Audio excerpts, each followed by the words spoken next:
Benvingudes i benvinguts a aquest nou col·loqui de Parlem de Números, impulsat per FEDS. Jo em dic Mar Barberà i soc redactora del Social.cat, el diari digital de l'Acció Social, i avui parlarem de números.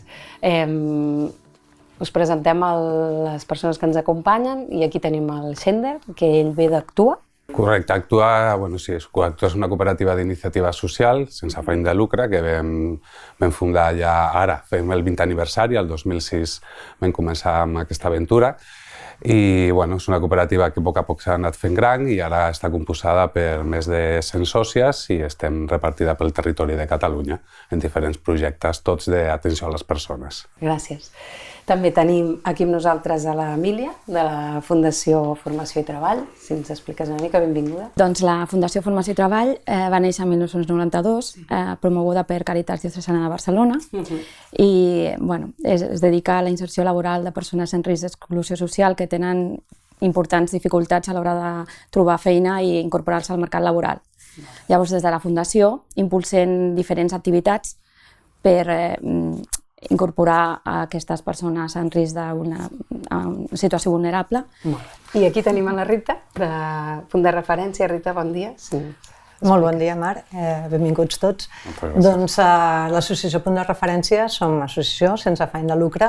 Vam néixer fa 28 anys, som una entitat promoguda pel voluntariat que es va mobilitzar per acompanyar l'emancipació del jovent quan sortia del sistema de protecció de menors i es trobava que havia d'afrontar aquesta majoria d'edat amb soledat.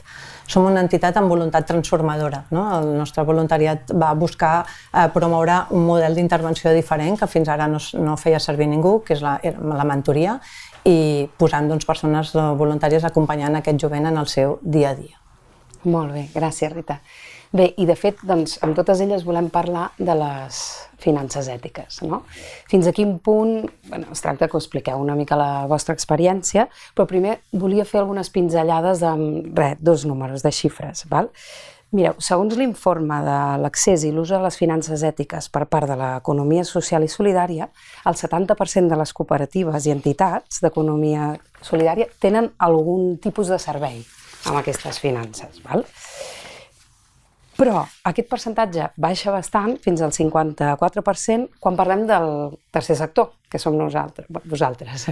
Llavors, aquesta dada, però, que sembla que és la meitat, representa una millora respecte de l'última enquesta que es va fer, del 2019, que deia que només el 32% de les entitats del tercer sector en feien un ús. Llavors, aquestes són les xifres. Tenim que les entitats juvenils sí que fan un 100% d'ús de les finances ètiques i amb això sí que jo ja voldria començar una mica que ens expliquéssiu la vostra experiència. No sé qui vol començar. És a dir, per fer-ho una mica ordenat, quan va ser, en quin moment decidiu apostar pel canvi? Dir, doncs mira, va ser un moment així que feu el clic o ja veníeu d'unes converses? Sí, si voleu començo jo. No hi ha un moment definit en la història de la cooperativa d'Actua. Hi ha hagut un camí com d'anada, tornada i tornar a venir. Des del naixement nostre sí que ja apostàvem per treballar en economia de finances ètiques, sobretot, hem parlat abans, amb les assegurances a través de la corredoria d'Ars Cooperativa i amb el COP57. Des del començament vam treballar i érem sòcies del COP57, però a poc també el creixement de la cooperativa i la direcció econòmica que teníem en el moment van decidir anar sortint a tenir com més facilitat en l'operativa diària. Al final ells ens van explicar en aquell moment, jo en aquell moment no estava en la gestió de la cooperativa, era un educador d'un centre de menors, i ens van explicar que els era molt difícil, els dificultava molt la feina del dia a dia, totes aquestes finances ètiques, i a poc vam anar a altres tipus de caixes que es coneixen com tradicionals. Ara bé, després d'un viatge de 20 anys, sí que en els últims 3-4 anys, des de la cooperativa hem decidit, des d'assemblea, des de Consell Rector i des de la gestió de la cooperativa, hem decidit fer un tomb a aquesta situació. I a poc, el que hem estat intentant, com que d'un dia cap a l'altre no podem canviar tota l'operativa de l'empresa, el que sí que hem intentat és augmentar l'índex de capital que fem servir a través de les finances ètiques i, per tant, en els últims 3 anys hem tornat a treballar amb el COP 57 perquè, bueno, nosaltres tenim moltes vegades aquests problemes de tresoreria de finals d'any i en comptes d'intentar no fer-lo amb banca tradicional hem intentat demanar al COP 57 un crèdit de tresoreria perquè preferim deixar-li a ells els diners del preu d'aquests diners. I també hem començat a treballar un altre cop, aquesta sí que és la primera vegada en Fiare, que hem fet una compra d'un pis de majors de 18 anys en Fiare, és la nostra primera compra, la nostra primera hipoteca pura i dura de la cooperativa i la vam decidir fer amb ells, tot i que teníem propostes de banca tradicional per poder-la fer, però al final hem decidit fer un canvi i comencem pel principi, per les coses noves. I aquí és com vam començar a treballar en Fiare i ara estem allà un altre cop tornant a agafar embrancida i ara sí que, per exemple, ara estem treballant moltíssim en Fundació Seira, que s'encarrega de la gestió de patrimoni, de cooperatives i d'això, i ens ajuda ara mateix, estem fent també un canvi en diferents immobles que tenim de centres de menors a la província de Lleida i a Collbató, d'aquí del Baix Llobregat Nord. I hem fet canvis de cases i a través d'ells hem pogut fer les operatives i la compra de la casa, fem una part nosaltres, una part ells, i a poc pagar-los a ells en comptes de tirar de finances d'economia de caixes tradicionals. I més o menys, al final, això és un camí que hem començat en els últims anys i ara estem començant a agafar una miqueta d'embrancida i això ha d'anar a poc a la que nosaltres també puguem invertir en aquestes empreses de finances ètiques. També aquestes empreses podran tenir més capital, més moviment, més instruments per poder-nos facilitar. I ara nosaltres el següent pas que també volem és no només demanar diners a aquestes entitats, sinó també ser sòcies. Ara ens hem fet socis de Fiare, de COP57 mai ho hem deixat de ser, de Fiare ens hem fet socis, volem també fer socis de Seira fent una aportació de capital perquè ells puguin també invertir en altres empreses com ens han ajudat a nosaltres. I al final és un canvi de concepte i és a veure si ho aconseguim. Ara estem començant i és a veure si ho aconseguim i estem molt motivades d'aquest canvi que tenim pel davant, d'aquest repte, en realitat. Sí, és un camí interessant, no? Perquè és un camí d'anada i vinguda. Va començar així, però ara sí que hi sou ja. Sí, vam començar i és això el que deia, la direcció que teníem financera d'abans li era més fàcil i nosaltres totes érem molt més joves, érem més inexpertes. Vam començar amb aquesta aventura amb 24 anys i, clar, vas caminant i vas aprenent i després ja no compres els discursos que te fan, sinó que fas els propis discursos, els propis relats i al final acabes donant-te compte que quan hem crescut prou de ser sent sòcies, al final el discurs aquest és el que més acompanya totes les sòcies. I en l'assemblea vam decidir això i al final és un mandat d'assemblea que és l'òrgan que més mana en tota la cooperativa i allà estem. Ara ja hi sou, molt bé. Vosaltres voleu explicar, heu tingut una trajectòria així? Un xic diferent. Cadascú. Sí, perquè també el nostre funcionament, els nostres projectes són diferents. Clar, nosaltres, al ser una entitat de voluntariat, doncs la primera relació amb les finances ètiques va ser l'assegurança de voluntariat, no? Vull dir, l'Arts Cooperativa, jo crec que era l'única que oferia assegurança de voluntariat, o almenys amb un model de confiança també, no? De que tu deies, tinc 100 voluntaris i és l'assegurança que t'oferien. I des d'aleshores ençà hem anat creixent cap aquí. A nivell financer, doncs, treballàvem amb la banca tradicional, però fa uns 7-8 anys, amb una feina de complicitat de tot l'equip professional, ens vàrem donar una política de sostenibilitat social i mediambiental. I dins d'aquesta política, que abastava tots els àmbits de l'entitat, un d'ells era prioritzar l'ús també de finances ètiques també a nivell bancari. I a partir d'aquí vàrem començar a treballar també amb la banca ètica, però com que nosaltres una part molt important del nostre finançament, al voltant del 70% ve de subvencions públiques, hi havia operatives que tampoc no ens atrevíem a moure per no generar la possibilitat que una subvenció es perdés en aquests mons estranys. Llavors, el que vam fer és planificar que en aquest cas va ser amb Fiare, també amb caixa d'enginyers, amb tots els dilemes de si és o no finança ètica. Llavors, doncs, la part, diguem-ne, de gestió privada. Doncs la petita part de formació i consultoria, la facturació, doncs la domiciliem a la banca ètica, els rebuts dels nostres socis i sòcies els girem des de la banca ètica, el pagament a proveïdors també, no? Llavors, doncs, tenim una part de la nostra operativa molt clarament posada aquí. Com us he dit, depenent massa de les subvencions públiques, i això ha fet que haguem necessitat també línies d'aquestes de tresoreria, perquè mai no rebem els diners quan toca, sinó molt tard, molt tard, molt tard, i llavors aquí és quan ens vam sumar com a sòcies a COP57, i també amb FIARI aquest darrer any, en la part de disposar d'una línia de crèdit. I realment és que ens ho fan tot molt fàcil. I això també vull destacar-ho, és a dir, que el poder parlar amb persones en concret, que aixeques telèfon, truques o escrius un correu i dius, ei, mira, que em trobo en aquesta situació, què es pot fer?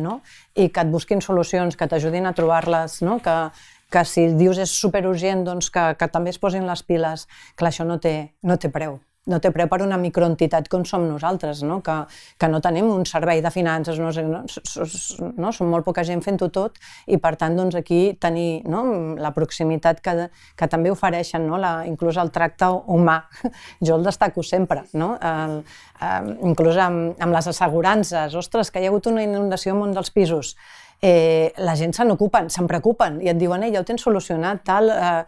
Això crec que és molt important, per tant, nosaltres en aquest sentit ho defensem molt perquè no és només el model que volem, en el que creiem, en el que la nostra Junta també hi creu, sinó que també ens aporta aquest valor afegit a nivell relacional. Ens queda un repte. Tant de bo poguéssim invertir, com explicàveu vosaltres, ara tant de bo poguéssim arribar aquí, i ens queda el repte de poder vincular també el nostre jovent. Ens agradaria donar a conèixer el món de les finances ètiques als nois i noies que acompanyem en el dia a dia perquè tinguessin l'opció de triar, de decidir què és el que volen fer, i aquí anem buscant possibilitats d'obrir noves vies de col·laboració. I si surten altres productes, doncs ja veurem.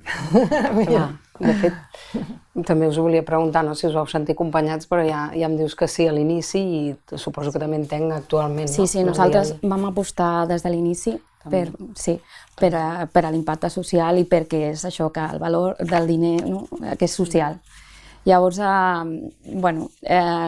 nosaltres treballem, vam començar també amb el tema de les assegurances d'arts, i després amb FIARE, per exemple, ens han acompanyat amb el nou finançament de la nau nova de Sabadell de 30.000 metres quadrats, i ens han acompanyat concedint un crèdit molt important per fer front a totes aquestes inversions. I a COP, per exemple, també ens acompanya amb el finançament de necessitats de tresoreria, perquè, com sabem, amb el tercer sector depenem molt de les subvencions i sempre hem d'anar avançant, perquè a vegades no arriben quan més esperem. I ells estan allí. Sí. A més, és que és el que deia amb ella. El tracte, tenim dues persones de referència, tant a FIARE com a COP57, i llavors el tracte és molt personalitzat, tenim una atenció que és això, que és molt eficaç.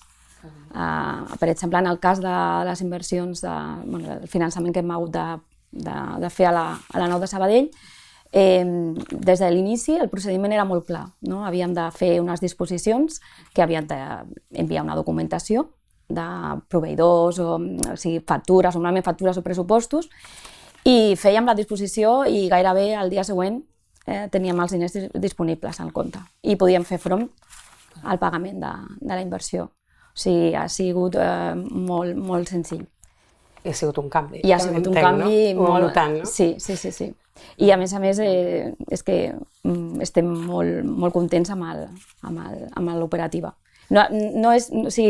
És com quan envies amb una altra entitat financera. Potser sí que a l'entrar a la web hi ha alguna operació que no s'has de fer, però amb una trucada telefònica s'arregla, perquè és el que diu ella, que hi ha aquesta proximitat. Clar, això de fet també us ho volia dir, perquè la gent a vegades pensa finances ètiques i ve al cap el finançament, el primer, però no és l'única part, hi ha això també l'operativa. Està passant encara que vegeu que hi ha limitacions en l'operativa si ho comparem amb la banca tradicional o no? O això ja és un fals mite i aquí ja s'han posat les piles? Bueno, tenen la banca online, no? I en la banca online, almenys a nosaltres ens funciona. Ja et dic que fem com l'operativa. A més, nosaltres hem pràcticament eliminat l'ús de diners en efectiu. Vull dir, no fem pagament, pràcticament ja no fem res amb efectiu, no? Els nostres equips tècnics en tot cas tenen targetes Moneder i fan totes les petites compres al dia a dia, però tot es fa per transferència i llavors doncs ens és prou fàcil. Ens faltaria potser disposar de TPV, de Visum, és a dir, algunes eines que té la banca tradicional que aquesta no en té. I que, ostres, que sap greu, no? Que quan fas una campanya de donacions de socis doncs no pot anar per aquí, ha d'anar per l'altre, no? Perquè no es pot des de la web fer-ho. Doncs hi ha algunes petites coses que crec que ens ajudarien a arrodonir, no? Una mica l'ús de la banca ètica. Potser encara estan en el camí. En desenvolupament, jo suposo que estan més o menys en desenvolupament, perquè entenc que a nivell de comerços també deu ser important, no? Vull dir que és una mancança. Però el que és la banca online, vull dir, és que ara avui en dia tot ho fem en banca online, no? Pràcticament. Tot i que si vas a l'oficina t'atenen. I bé, t'atenen bé, no? Molt bé. I pel que fa, això és una mica l'operativa, pel que fa a l'estalvi, també us llanço una altra xifra, ja no en tenim més, que diu que una quarta part de les persones encastades no coneixen les opcions d'estalvi i inversió que ofereixen les finances ètiques. I també que el 42% no tenen els seus estalvis de les finances ètiques, sinó que fan encara la banca tradicional, no? Que deuen fer, doncs, un híbrid, no? Sí, un híbrid. El que pugui tenir estalvis. Sí. Sí, unes d'aquestes. Jo, és això, ara nosaltres en estalvis no estem fent servir perquè és que no tenim, a la cooperativa sí que tenim alguns tancaments d'any positius, però sempre anem molt justets i la nostra filosofia reinvertim tots els nostres beneficis en els propis projectes. Llavors, a l'any següent, tot el que en tenim de més està reinvertit en els propis projectes i en el propi benefici de les nostres usuàries. El que sí que estem intentant són tots els instruments financers. Al final, nosaltres, com a cooperativa, teníem molt centralitzat en una banca tradicional todo, no? I ara sí que estem intentant obrir pòlisses de crèdit, línies de factoring, que hi ha problemes, o sigui, no és tot tan fluid com ho teníem amb la banca tradicional, però bueno, també imagino que quan més entitats siguem les que demanen certs productes, és més fàcil que aquests productes arribin a la base, bueno, que els tinguin i siguin una cosa diària. I és això, el que sí que hem aconseguit són instruments, no directament, perquè nosaltres al final els factoring sí que al final treballem en banca tradicional, però sí que hem aconseguit crèdits per tresoreria, crèdit per inversió, perquè nosaltres hem fet, en els últims anys també hem fet un creixement de cooperativa i un canvi de model, hem trencat el model centralista, ha deixat d'haver una estructura central ubicada en un lloc físic i l'hem distribuïda per tota Catalunya i això representa més recursos humans i físics perquè te necessites. I al final els únics que et volen acompanyar són banca ètica. Al final és el COP57 que està allà al costat i diu jo crec en el teu desenvolupament, en la teva inversió, creixement de futur i cap problema, i tirem endavant. Però bueno, i per això també és d'agrair molt, i és el que deia abans també la companya, al final parles amb les persones, parles amb l'Àlvar de Fiare, amb el Jeff del COP57, parles amb persones, mentre que quan parles amb les altres banques, aquí te passin el telèfon moltes vegades. Però bueno, això. Sí, entenc que us compensa, clar. Sí que compensa, sí. Les petites... A poc a poc imagino que anirà compensant més, sí, a poc a poc. La part de l'assegurança, no?, que heu esmentat també, seria com aquesta quarta pota, que és, em sembla que ho teniu a març, no? Sí, totes tenim. Assegurança de la Junta Directiva, assegurança d'accidents per voluntariat, jovent i equip professional, assegurança de responsabilitat civil, assegurança de l'oficina, assegurança dels pisos. Déu-n'hi-do. Sí, això ho tenim. Crec que ho tenim tot prou cobert. Sí, la veritat és que sí, i que si hi ha un canvi, per exemple, doncs que ells ho tenen amb alguna empresa que en un moment donat, que ha passat darrerament, no? Que deixa de complir criteris ètics, doncs t'ho canvien, no? Sí. I per tant, doncs, tens la tranquil·litat aquesta, de que sempre estàs cobert des d'aquí. I sobretot que realment és que funciona. Jo crec que, a veure, no m'he posat mai a comparar, però recordo com vam canviar les de la llar, preu per preu no hi havia pas diferències, vull dir, a nivell de competitivitat no és destacable, però en canvi, després l'atenció que reps quan tens un incident, que és el que vols amb les assegurances, en aquest sentit nosaltres la nostra experiència ha estat sempre perfecta. I bueno, creuem els dits, és allò que no vols fer servir mai, però en aquest sentit ens sentim ben cobertes. Sí? Vosaltres també? Sí. Sí, mateixa, igual. Sí, nosaltres tenim moltíssimes assegurances, perquè tenim 7 centres de menors, 7 pisos per majors d'edat, moltíssims projectes de serveis d'intervenció socioeducativa, projectes d'inserció laboral, i tot, 2 botigues, un bar-restaurant que obrim ara d'aquí 4 dies, un projecte agrícola, amb gent de la feina agrícola, i tot ho tenim a Mars. I el bo que té les d'Arts és que et coneixen. Tu tens un problema, aixeques el telèfon, truques i dius és del CRAE de Vilobí... Ah, vale, doncs espera, que el company del CRAE és aquest, i saben de què parlen, saben on és l'edifici, com és, quin accident, és això, no... La part aquesta de relació de persones, tot i que nosaltres som molt grans en assegurances, tenim moltíssimes assegurances, tot i ser molt grans, tenen una part de relació personal que és molt d'agrair, o sigui, i que tenen les persones referenciades de qui són els dels centres, qui són els dels vehicles, tota la flota de vehicles la tenim tota dins d'Arts, també, o sigui, al final, que està molt bé, que al final l'operativa és molt fàcil, tens una persona al darrere que te gestionarà tot, que si tens un problema i no has de barrejar-te tu amb la típica assegurança, demostrar què t'ha passat. De fet, aquesta assegurança, ells s'anuncien com les assegurances també podem ser ètiques, no? Perquè tenen aquesta fama. Precisament l'altre dia van estar de visita a la nostra nau de Sabadell, comprovant, doncs, veiem totes les inversions que havien fet allí, sobretot amb sistema d'incendis, perquè vam haver de fer una inversió molt considerable, posant extintoris per poder, si hi havia qualsevol incendi, que s'obren automàticament i llavors surt el fum i ja no hi ha risc, hi ha menys risc. I van estar ja visitant amb el nostre director financer totes les inversions que havien portat a terme allà a la nau. I també tenim la relació que és molt personal també, i també, per sort, no hem tingut tampoc que utilitzar, hem tingut molts incidents i molts sinistres, però és això, tenim a preus, són molt competitius també i molt similars, i llavors apostem per un impacte social i uns principis ètics. Clar, i el tracte, doncs, pel que dieu, no té color. Sí, i que te busquen, si hi ha canvis, és el que deia, si hi ha canvis, t'ho busquen, i t'ho diuen i t'avisen.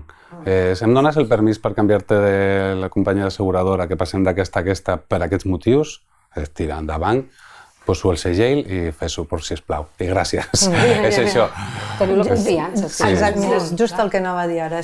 Jo crec que aconsegueixen que hi confiem plenament, no? I això crec que és molt important, no? Saber que tu pots confiar en aquesta sèrie d'organitzacions, entitats, empreses, doncs és fantàstic. I tant, té molta tranquil·litat. Sí, treus un problema de sobre, com sigui això. Doncs un cop hem pogut comentar això, les vostres experiències, anirem arribant al final, però sí que m'agradaria que ens expliquéssiu si aquí tinguéssiu una entitat del tercer sector que està pensant a fer aquest canvi, no? I té, doncs, és reticent en algun punt, què li diríeu? Teniu algun missatge clar per animar-la, a l'entitat, a fer el pas? Bueno, jo li desmuntaria mites negatius de les finances ètiques, de que són lentes, de que no tens eines, i l'explicaria en les nostres experiències. Nosaltres ara en Actua hem obert una segona empresa, que és d'inserció laboral, anem per feina, li diem, i de fet ara aquesta sí que estem intentant fer tot en les finances ètiques i veient que ho podem fer. Al final és això, és treure molt de mites, treure molt de prejudicis que té la gent de que no, és que això em surt car, això en comptes dels interessos a l'1,15, al 3,15 els pagaré als 7. No és veritat. Al final tenen productes que també són competitius i li diria, quan més sumem totes, més fortes seran les finances ètiques i més fàcil tindrem tota l'operativa i més fàcil tindrem tot aquest tipus d'economia. Les animaria molt en aquest sentit. Jo ho tinc molt clar. És a dir, nosaltres com a entitat intentem ser transformadora, innovadora, no? I i lluitar per un món més just. Llavors, si tu vols que tots nosaltres puguem tenir uns salaris més justos, si vols que la nostra societat canviï cap a una societat més equitativa, hem d'apostar, nosaltres també, hem de ser capaces de prendre decisions i apostar per organitzacions que també tinguin aquesta mateixa filosofia. Per tant, doncs, des d'aquí, i quan et pregunten, bueno, però és fàcil? Doncs sí, ja ho hem anat parlant, no? És fàcil, és senzill, et posaran facilitats... Bueno, això en principi suposo que tothom d'entrada volen captar de client, però en general es mantenen i es sostenen, no? I això és l'important, no? Que sempre tens algú en qui pots confiar. Per tant, doncs, jo des d'aquí aconsellaria. Nosaltres també ens sentim molt còmodes treballant amb ells, amb elles, amb la banca ètica, perquè ho trobem com una alternativa realment vàlida a la banca tradicional. I sent honestos, pensem que els costos són molt competitius, cada vegada més competitius i més similars a la banca tradicional. I doncs això volem que hi hagi un impacte social, no? I que apareguin entitats financeres capaces de donar unes eines bancàries per promoure empreses que fomenten que la sostenibilitat, que hi hagi una justícia social, doncs és això, és transformador. Llavors, nosaltres animem que no tinguin por perquè, a més, és que el procés de canvi és molt senzill i ho han de provar, no? Molt bé. No, això us volia dir, ara que dius el procés de canvi, si hi ha alguna cosa que diguéssiu, ens hagués anat bé saber-ho al principi, algun aspecte que diguéssiu, mira, o vosaltres que vau tenir aquesta trajectòria, no? Des d'actuar a l'inici que vau venir. A mi m'agradaria haver sapigut jo més abans. O sigui, perquè és que tenir més informació, però a nivell personal, perquè al final estàs enfrescat en el dia a dia de la feina i en el que he de pagar nòmines al final de cada mes i no aixeques el cap. I un dia, quan tens una miqueta de temps per pensar en col·lectiu, llavors dius, ara, per què no hem fet aquesta reflexió fa 6 anys, fa 7 anys, que sense voler hem deixat que la nostra empresa se'n vagi de les finances ètiques i ara hem de tornar. I és, bueno, ara... El que està clar és que ara amb la maduresa també de l'empresa i de la cooperativa és que ho tenim molt més clar i no farem el camí invers. Ara cada cop anirà guanyant més percentatge a aquesta forma de treballar i a aquesta forma també de sentir i de fer. És el que intentarem, vaja. Jo no és que hi hagués res que no hagués sabut, però hi ha un tema, un concepte que potser no tenen les altres entitats, que és que et fas soci. Aquesta petita aportació de capital social, a vegades ho has d'explicar, a la teva junta, apareixen ara aquests conceptes, però són imports relativament petits i d'alguna manera també vol dir que tu ets part d'aquella organització, que és un model diferent. Doncs us agraeixo molt. Fins aquí la xerrada i gràcies. Molt agraïts tots, sí, molt agraïts. Moltes gràcies.